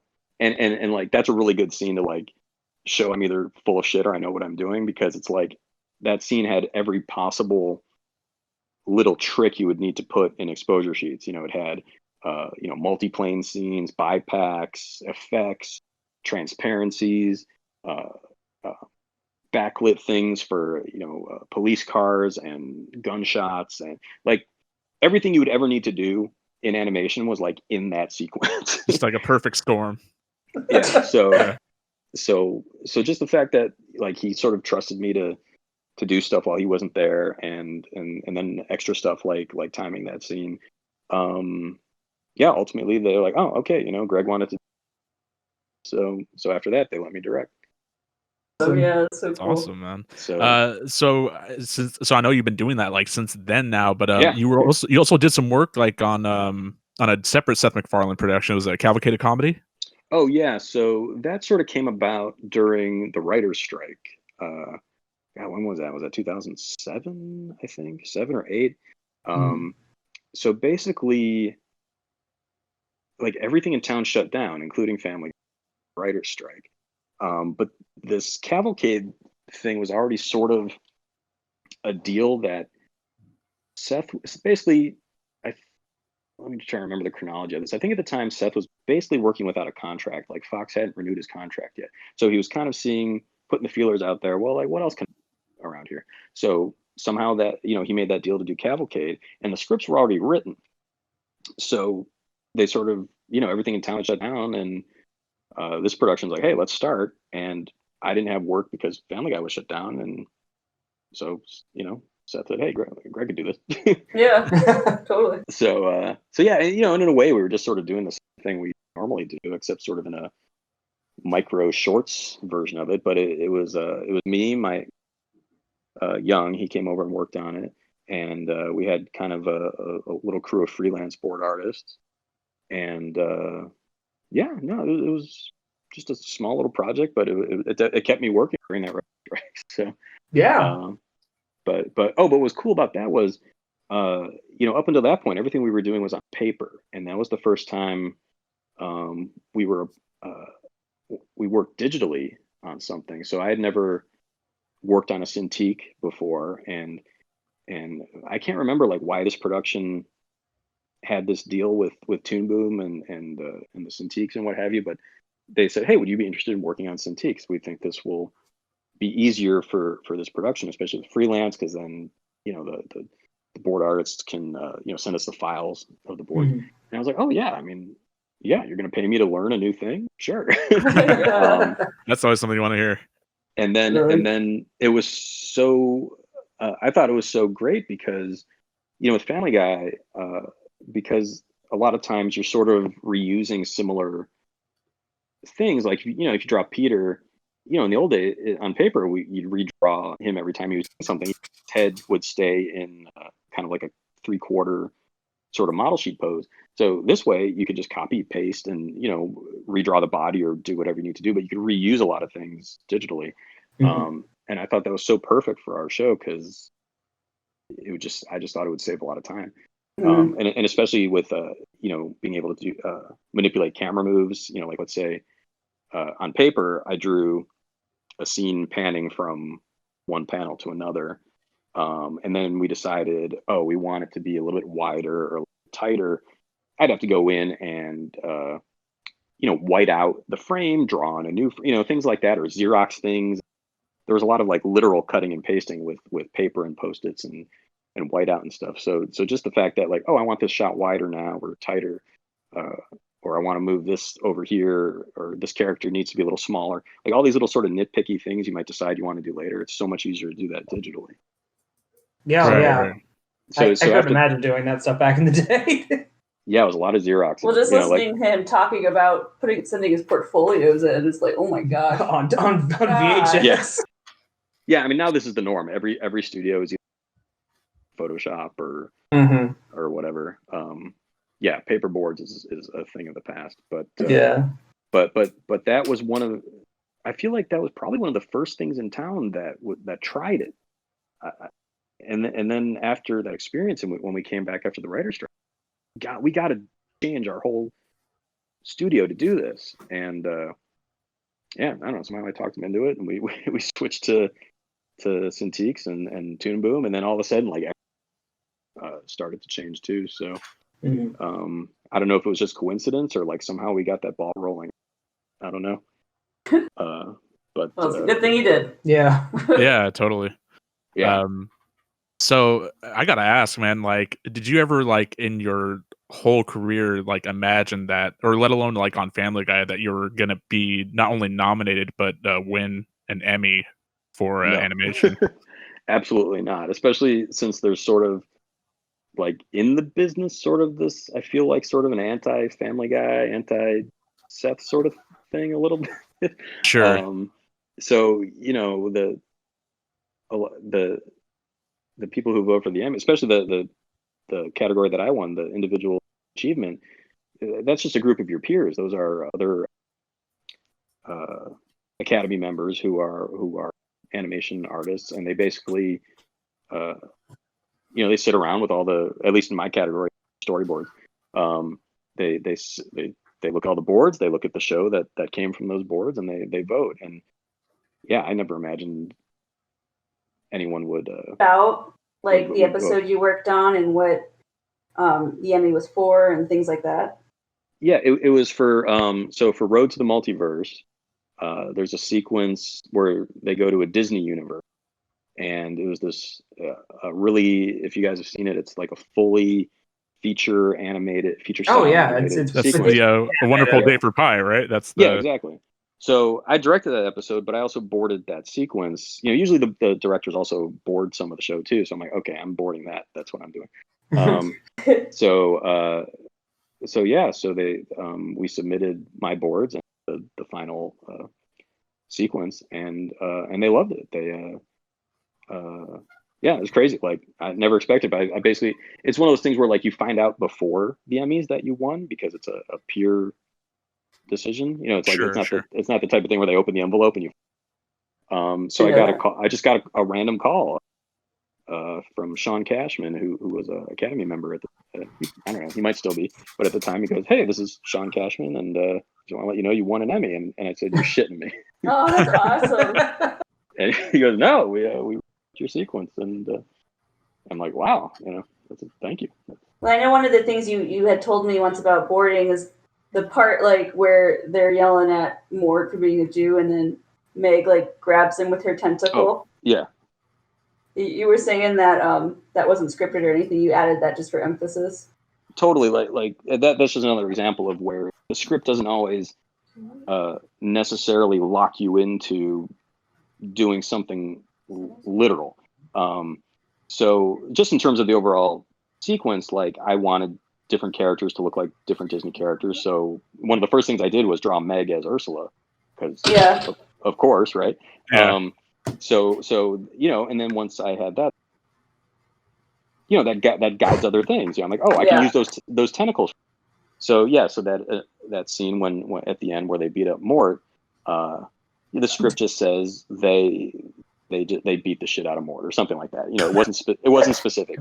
So I started to thumb that actually happening on camera, like them smashing the TV over his head and just all this carnage. And I was like, maybe this is funnier if it happens off screen and we just see Stewie and Brian's reactions. Yeah. And not because I was lazy and didn't want to beating, but that was just one of the things where I'm like, him actually getting beat up is pretty horrifying. Yeah, like less is more.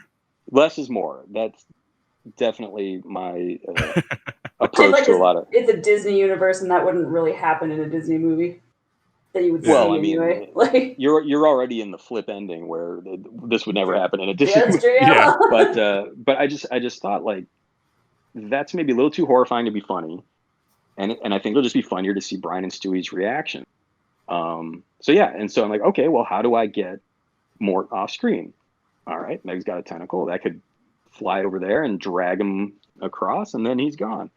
And that's how that happened. And then the ending too wasn't scripted, like where Stewie presses the device, and then Bruce as Tinkerbell comes out, and then kind of fairy dusts them away. So that wasn't the script just said Stewie presses the thing and they zap to the next universe. And I was like, oh, let me put a little extra tag on this, and I thought that'd be funny if Bruce was Tinkerbell and then used his magic to send them off. And then I got the extra bit of more falling into the frame. I gotta say, man, all those individual, just like little minute decisions that they made about this particular scene, I mean, it led to you getting an Emmy. So I mean, hey, good call. Like, and congratulations. Thank you. Yeah. Yeah, it's crazy, but what an amazing experience, just in the sense that I never worked in feature, so I never worked with feature animators, and I was able to talk them into hiring feature animators to work on this. So originally I think probably Seth's idea was, oh, we'll just draw them kind of cutesy and Disney like, and that I'm like, we have to do this so legit with real Disney animators if we feature animators. So it was kind of a reunion with the Cavalcade people. It's crazy. Like just this one sequence had like its own whole production thing happening. So so the producers who I was working with on Cavalcade, they put together the team to just work on this sequence, and just that 2-minute Disneyverse sequence. I was working on another episode already, another Family Guy episode, but I was like simultaneously working on that Disney sequence and this other episode. That's how much work just went into that one sequence, more than what we normally do. And so they hired Darlie Brewster. She's an amazing animator who she's worked on like going back to Rock and Rule. Have you guys ever seen Rock and Rule? Right. Yeah. The Canadian movie by Nelvana. And she's worked on a lot of Don Bluth movies, some like newer stuff like Paranorman. Anyway, that's a great one. Like she did all the, I think the mouth designs. Like she designed all the mouths, and then they modeled the puppet mouths after her drawings. That's interesting. That's really awesome. Anyway, cool. Yeah, but she's an amazing animator, and animated like, I don't know, 80-85% of that sequence. Wow. And a few other people worked on it too. Sandro Clouseau did some of it, and God, I feel like there was like one or two more people, and I feel bad that I can't remember their names. but it was amazing, like being able to work with these feature animators and see their technique and how they go about things. It's just like a totally different universe than what we normally do. But like in that episode, we also got to do stop motion. So I got to work with the stop motion animators and go visit the set for that. And now, was that that specific scene? If I remember right, just from looking at the animation, it looked like it was it a collaboration with like Shadow Machine? Like the people did like was it Robot Chicken and stuff? I thought it was a Robot Chicken joke. Yeah.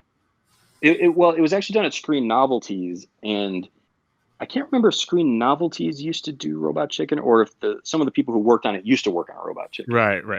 There was some Robot Chicken connection, but it was animated at Screen Novelties. Okay.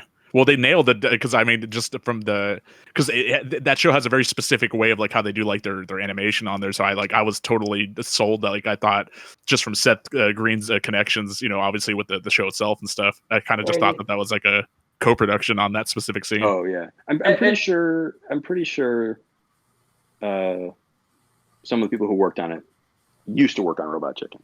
Sure. So they knew what they were doing. Okay. I just love the bit in that scene where like Peter just turns to Chris, like, how's it feel to be on network television for 5 seconds? Yeah. Fuck you. Yeah, we actually have that set at the studio still. The little set that they built and the toys. That's awesome. Because the toys were the real toys, but they gave them new arms and legs so they could, because the toys they articulate. Yeah, you can't articulate them, so right. they built new arms and legs. But yeah, that's sitting at our office that's currently been unoccupied for 2 months. You're right. Yeah. That's yeah. So have you been doing like any? Have you been doing like remote work or like doing this whole thing? Yeah, basically like the entire town, as far as animation goes, everything is still going. Like I haven't heard of one show that's shut down. Yeah, basically as soon as we got the sense that this thing was getting scary, we all just moved to working from home and just been plugging away. Like, I mean, it's had its challenges, but overall we're still doing animatics and shipping episodes and getting color. Now, should we expect some awesome COVID-19 jokes in Family Guy? I don't know. You see, that's the weird thing about like all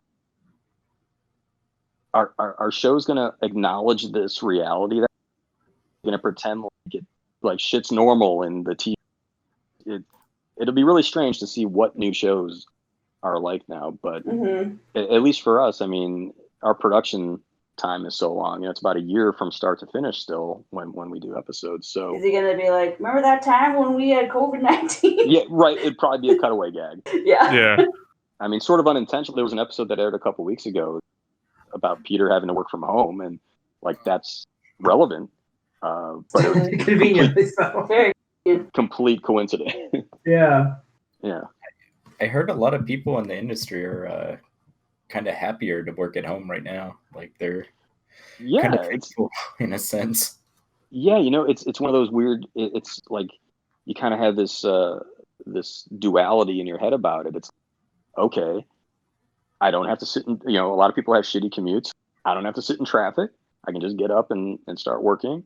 I can, at least in my case, I get to spend time with my wife and my baby. That's awesome. Like anytime I just want to take a break and go hang out with them, I can do that. But then you're like, oh, the reason we're doing this is absolutely terrifying. Yeah. and people are out there suffering, and there's people who are out of work. So it's like you feel guilty feeling good about it, But I mean, look, all things considered, I mean, I'm very thankful that, we're still working, and just our industry is still working. It's like weird, but kind of amazing, but kind of like you feel guilty about it. But what do? You just keep plugging away. So right. Yeah. And all three of the guys right now on this podcast, Matt, Kyle, and JD, they're all still going to work. Yeah, we were deemed essential. Yeah, we all work in essential parts of the world, so we're not having it. We don't have the luxury of staying at home, but yeah. I mean, how are you guys holding up, or are you like? It is what it is, I mean, I'm fine. Honestly, I'm kind of getting tired of all the condescending, like you're the real heroes, and like patronize me. Yeah, that's like a weird. Like militarizing the situation. Yeah. And it's like, oh boy, I got a $2 an hour raise for the next month. That's but right. Yeah, you didn't sign up to be anyone's hero. Exactly. It's more condescending that I'm getting T-shirts saying that I'm a hero. I'm like, I'm never gonna wear these. It's just gonna seem so self-absorbed to wear these. Oh, I saw a picture of that. Is that like Amazon was giving those out? Or? Yeah, I work for Amazon, so. Oh, jeez. I have a T-shirt just says the word hero on it. I'm like, what person is gonna wear this? It's very soft. It's a very soft and comfy shirt, but I'm never gonna wear it. Yeah, I have to imagine there was like a collective fuck you. Honestly, kind of. We have a big group chat between all of our all the employees at my company, and that's kind of the attitude most days. Well, hey, anyway. I mean, possibly good for your future is the fact that there's a lot of animated shows in production and new ones starting, and everyone's working from home, and that kind of like brings down some barriers, I think. Oh yeah, for sure. I honestly, because I was talking to my friend earlier, and he's a graphic designer, and he's been having to work from home. We were talking about just like how what's going on now is how it'll possibly shape, these media fields because you can work from home. And he was saying that like there are some obstacles, because he was saying like especially trying to transfer like large files over encrypted networks and stuff, and that can kind of be a pain. He's saying the whole like collaborative process is a little more difficult because you can't just lean over someone's shoulder and be like, oh hey, maybe if you tweak this, that, and it's a little more difficult. But being able to do all these kind of jobs but not have to go into like a centralized place, I am kind of curious how the media industry is going to handle that in the coming years, and seeing if that's like a more viable way to do things, and that if maybe that kind of breaks down some barriers for people who don't live like in the LA area to like get some work. Yeah, I think so, honestly. I mean, I could even possibly see people who do live here being like, shit, I don't have to live here anymore. I'm going to go live somewhere where the cost of living is less and my money goes a lot further. Right. Yeah, it's who knows? Like, there are a lot of different possibilities here, and then I mean, because a lot of the work in town is union local, and it's like, okay, does this mean our union should go national and for the people who aren't going to be here, who could work on these, be great artists working on these shows, and they could work from home from somewhere else? I don't know. It's a whole possible new dynamic that's coming, but at least in the meantime, like, at least for us, it doesn't seem too difficult. But that's because we've like known each other for over a decade and we know the show. Well, that's good to hear. We don't have to be like looking.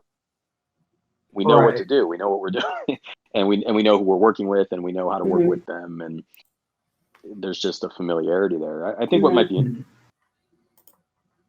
brand new productions that are just starting, that might have new crews who all know each other, and how the style of how each other work, and how that might affect things. But everything I'm hearing so far from other artists working at other studios is like, it seems pretty smooth. Most people seem pretty happy with it, and there aren't too many hiccups. You told me one time, because I was saying like it's really frustrating living in Ohio, because I feel like we should move out to California if that's a career we want to pursue. But I remember you literally said to me, you were like, "Why would you move out here?"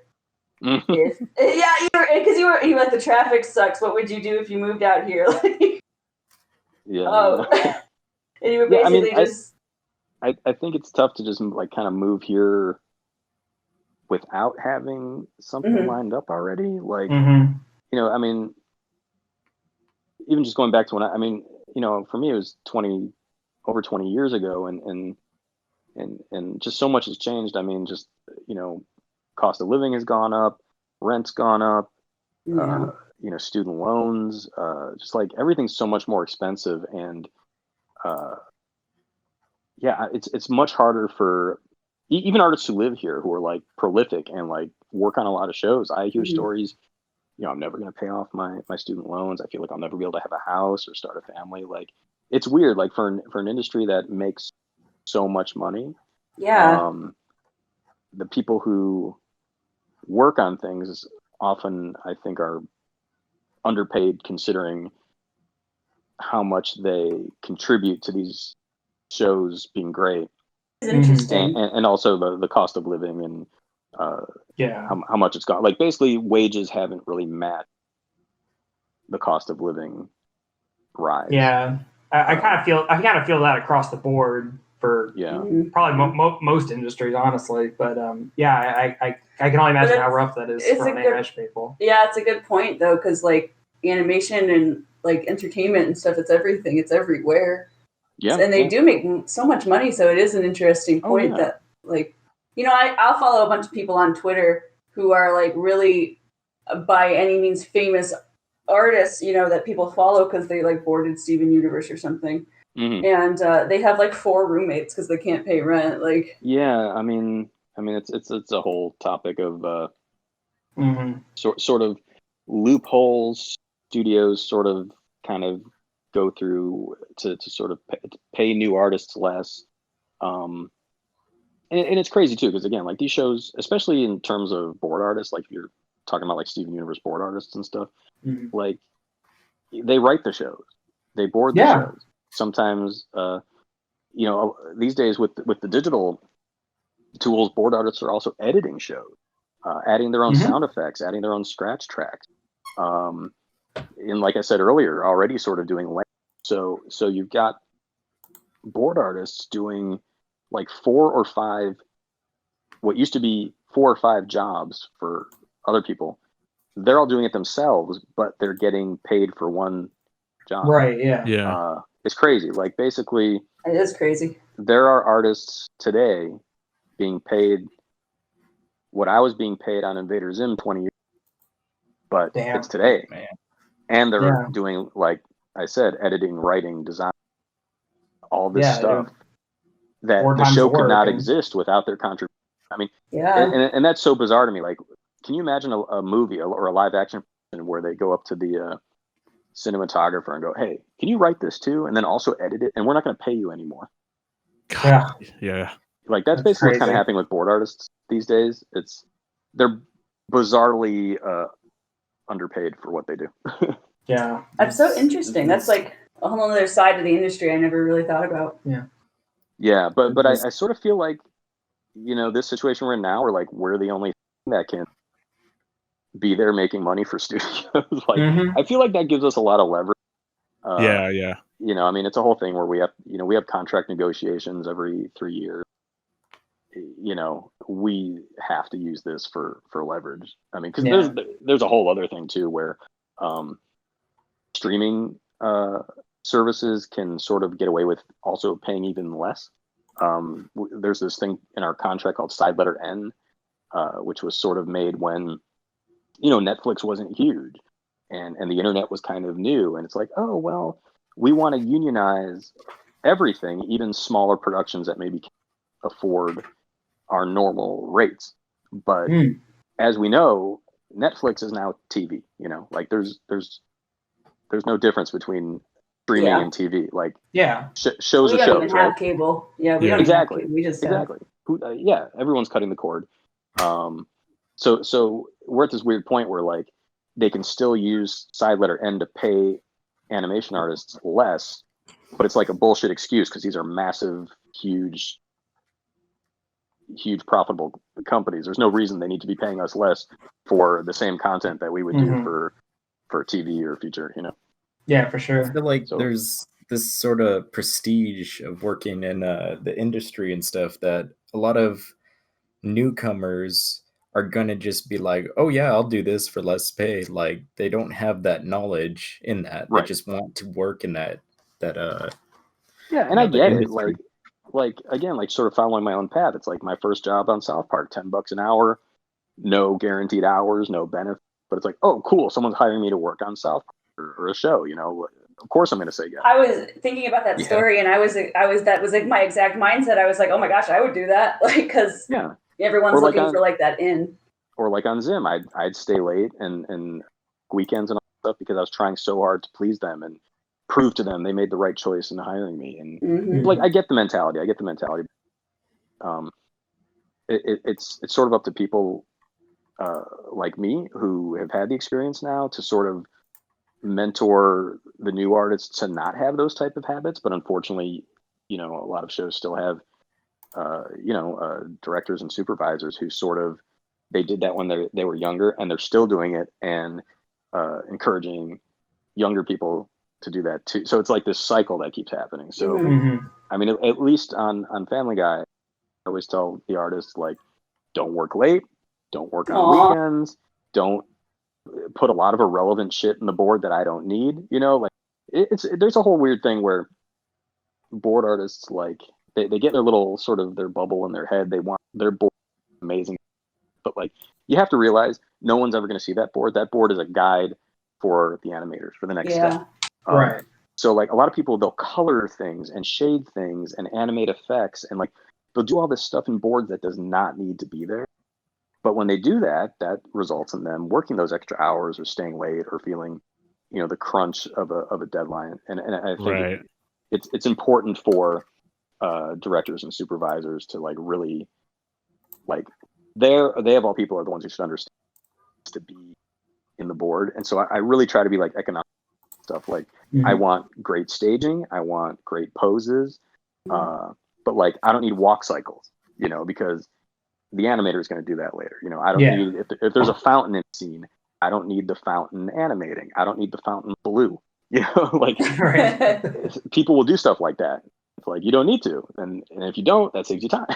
And it's really refreshing to hear someone who's like so high up in the chain of command, like having that kind of mindset with their artists to be like, hey, take care of yourselves. Yes. Like, don't kill yourself for this job. Yeah, it's awesome. You get to work here and but be like you said, be economical with your time, but also make sure you're taking care of yourself and not like killing yourself for this job. And I think having you as a director, I think that's really nice that there's people out there like that who and to be fair, it's really our production too. Like our producers are really like quality of life is really important around the studio, and they really stress to people like don't come in on the week, like just don't do it. Like if you had to, we'd pay you obviously, but like we don't even want you to do it. Like they're actually really cool about like if an episode is difficult and we need extra help or extra time, like they'd rather have the extra help or time than make people work crazy hours to get it done. Like they just know it's not worth it. Like let's just add and it's interesting because I feel like so many stories we hear about artists who have made it, a lot of their stories are like, well, I was literally eating ketchup packets for weeks on end because I couldn't afford, or I slept at my desk for a week. Yeah, that's insane. And to have any studio to have that's like a culture. That's like I feel like a lot of artists who hear these stories think that that's what they need to do to make it. They feel like that's the norm. Yeah, they feel like that's how you get in. You have to suffer basically. It's unfortunate. It's unfortunate, and and at least in LA, I mean, like I said, most of these studios they're union shops, so like shit like that should just not be happening. And if it is and it's like expected, they need to go tell someone. Yeah. But then there's this whole thing where people they don't want to be outed or like seen as a troublemaker. But and that's a whole other topic. I think it's really important for crews to have solidarity. Everyone should know each other. Everyone should get friendly with each other. Everyone should ask for the same things. Like especially like if you're on a new show and you're not being paid what you should be paid, and then that show's successful and you get a second season. Everyone, those artists together should all go to production and say, this is what we all want. Not you pay this person this and this person this and this person this because you can get away with it. Pay us all the same. You need us, Yeah. And I know of a crew. They were on a Cartoon Network show and it got a second season and they all said, hey, you want us to keep making the show? You pay us this. And they did it. That's ballsy. Great. I love it. It's awesome. Good to hear. And again, like, especially in the realm of board artists, if you're a production where your board artists are the writers and board artists and editors and sometimes designers and so on and so on, you need them more than they need you, Right. Yeah. Like you have that power. Like, don't let them think like they're doing you a favor by letting you have a job. They're lucky to have you doing all those jobs for their show to exist. Yeah, for sure. I mean, that's it. This has been really awesome. Yeah, thank you for coming on the show. This has been amazing. Yeah, no problem. It was like 4 hours so far. How long have we something like that? But before we go, I do kind of end on a lighter note, just because I find this oddly fascinating. you are like an avid pinball collector. Yeah. Oh, and yeah. I absolutely love all the pictures that you post of like I think you said like you have it in your stage in your garage, right? Some are in the house, some are in the garage. You just have like this museum's worth of like pinball machines in your house, and I find it hilarious and fascinating. Like what goes into that? Like how do you maintain all these machines? First, it kind of reminded me, like, something I probably should have brought up earlier is like, a lot of art, they find exposure and fame online, sort of building a brand for themselves and putting their art online. And like, you might wonder, why don't I have anything online? Well, this is one of those reasons, because I started, first of all, when I'm working all day, I'm drawing all day, I'm kind of getting like my creative needs out at work. And when I come home, I really don't like to draw at home. Sure. So I sort of pursue other hobbies and, friends, pets, obviously got married, had a baby. But pinball was one of my hobbies. And it sort of started with arcade games like Pac-Man, Donkey Kong. So I started collecting arcade games back in 2003. And it's, long story short, it's sort of it evolved into pinball, and it's like something that commonly happens. People who start in the arcade scene, they sort of they get one pinball machine, and then it just sort of all goes that way. So I used to go to auctions and look on Craigslist, and pinball it's gotten really, really expensive. But back when I started collecting, it wasn't quite as expensive. And what was cool about it is I could look on Craigslist. I could see, this game is $600, but I know if it was like all cleaned up and fixed in like brand new condition, I could sell it or trade it, for a higher value. So I sort of learned how to fix games and repair them, and so I'd go buy them cheap and fix them up, and if I liked it, I'd keep it. If I didn't, I'd sell it, and that would sort of like pay for my hobby. That's pretty awesome. That's really cool, dude. Yeah. Yeah, and what's kind of neat too is so at the time, the only pinball company that still existed, Stern Pinball, they came to us in 2006 and said they wanted to do a Family Guy pinball machine. And the people who deal with like the marketing and all that, like they knew I collected our stuff. So like, hey, do you want to be in on this meeting? Like, yeah, I want to be in on that. And so when it was all said and done, I agreed to do the artwork for the pinball machine. So That's awesome. So I drew the cabinet art and the back glass, and then the paycheck for that work was the machine. So cool. There you go. So I got the Family Guy pinball. Oh my god, that's really cool. That's so funny. And then one of the other sort of cool stories based on Family Guy. So I directed an episode that had the whole cast of Star Trek: Next Generation. I remember that one. Yeah.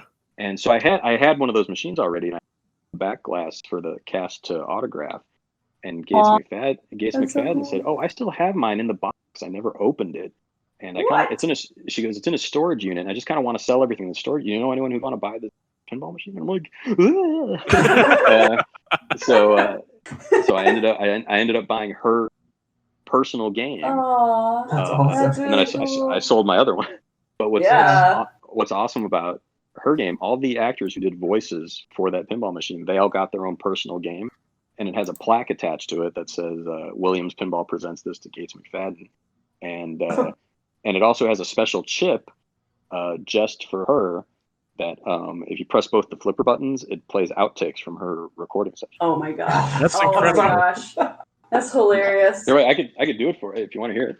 Oh my gosh! You want me to turn it on? Hell yeah! Are you sure if you want to? Sure. Oh my god! We're getting some insider. If you can hear it through my AirPods. Turned it on. All right, tell me if you can hear this. Do you have medical insurance? Do you realize most of my patients die? Hello, Mama, my name is Jack. James Cleveland. Hello, Mama, my name is James Cleveland. That's it. She's singing. That's amazing. That's incredible. Medical insurance? Do you realize most of my patients die? Oh wow. My god. She was the doctor on the show for those. Yeah. That's really funny. Oh god. So every actor machine has a custom voices just for them on there. Oh That's my great. god, That's I awesome. love it. Oh man, that must be like the crown jewel of your collection. Yeah, that's definitely probably the most unique. That's but awesome, I love that game. So like, it wasn't just like, oh cool, I got this thing. It was like, I actually love the game. It's an amazing game. Yeah. And I love the show. I was a huge. Yeah. Oh yeah, I mean yeah, Next Generation is the best one. Yeah. Right. Actually, Well, Greg, I sincerely want to thank you for being on here. I can honestly say this is probably one of our best episodes, and I can probably speak for the whole crew here, where like it was great hearing your stories, and like I feel like you gave a lot of kind of inspirational stuff to us and probably to our listeners as well. So I mean, this was great. Thank you so much for doing this. Hopefully, it wasn't too drony. I hope it was. You're fine. Entertaining. But yeah, anytime, anytime. If I have any other, or if you guys have any other questions or stories you want to hear, just let me know. Sure. Thank you, yeah. All right. Well, guys, thank you so much for listening to this episode. We had a lot of fun with Greg here, and check out any of his old work. He's a director on Family Guy, has been for countless years now. Does great work. So check out his stuff. But thanks everyone for listening, and we will be back again next week with something else. But until then, stay tuned, and we'll see you next time. See ya. Take care. See ya. Thanks for listening to the Ink and Paint Club podcast. Be sure to follow us on Facebook and Twitter to keep up with the show. Join our Discord to chat with us, and subscribe to our Patreon for some cool bonuses. Links are in the description. We'll see you next time.